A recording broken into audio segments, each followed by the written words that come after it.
Normal low pressure of the season is located in the South Bay of Bengal. In this situation, the Meteorological Office has forecast rain with thunder in 2 divisions of the country. At the same time, the weather may remain mainly dry with temporarily partly cloudy skies in other parts of the country, the agency said. The Meteorological Office says that there may be rain with gusty winds or rain with thunder in a couple of places in Chattogram and Sylhet divisions until 6 p.m. on March 2. At this time, the weather may remain mainly dry with temporarily partly cloudy skies in other parts of the country. This weather may continue for the next 24 hours.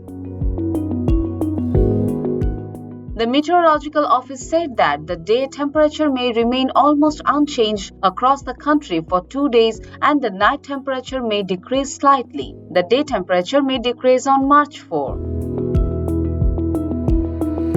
Meanwhile, the extended 5-day weather forecast says that the day and night temperatures may decrease further across the country.